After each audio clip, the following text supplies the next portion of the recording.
Melanjutkan hilirisasi dan industrialisasi adalah kerja besar yang harus dilaksanakan di Indonesia jika ingin naik kelas ke tingkat negara maju. Prabowo Gibran memasukkan hilirisasi dan industri sebagai salah satu program unggulan dalam Asta Cita, yakni 8 program yang akan segera dilaksanakan jika terpilih pada Pilpres 2024.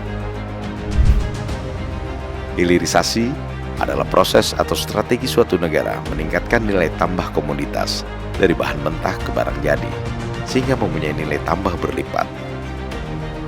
Nikel adalah salah satu contoh bahan tambang yang dihilirisasi oleh pemerintahan Jokowi. Sebelumnya, Indonesia menjual nikel dalam bentuk bahan mentah dengan harga murah. Dengan strategi hilirisasi, pemerintah melarang mengekspor nikel dalam bentuk bahan mentah, tapi mewajibkan untuk diolah ke barang jadi. Dengan begitu, Indonesia mendapatkan keuntungan berlipat dari penjualan nikel. Gibran dalam pidato politik perdananya saat pendaftaran Capres-Cawapres ke KPU mengatakan, selain pertambangan, 2 komunitas lainnya yang akan dikembangkan dalam program hilirisasi, yakni perikanan dan pertanian. Lalu tak lupa hilirisasi untuk komoditas pertambangan, pertanian, dan perikanan. Ini wajib.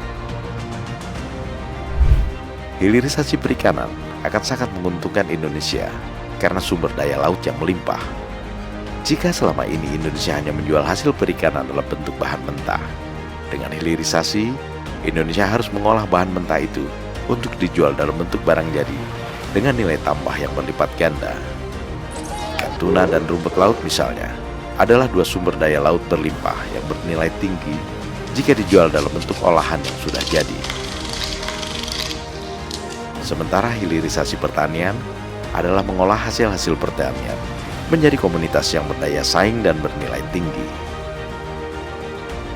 Hilirisasi di 3 bidang itu, yakni pertambangan, perikanan, dan pertanian, akan menambah daya saing ekonomi Indonesia di tingkat global. Hilirisasi juga membuka lapangan kerja yang cukup luas, karena mengolah bahan mentah ke barang jadi membutuhkan tenaga kerja, infrastruktur industri, dan keahlian industri yang memadai.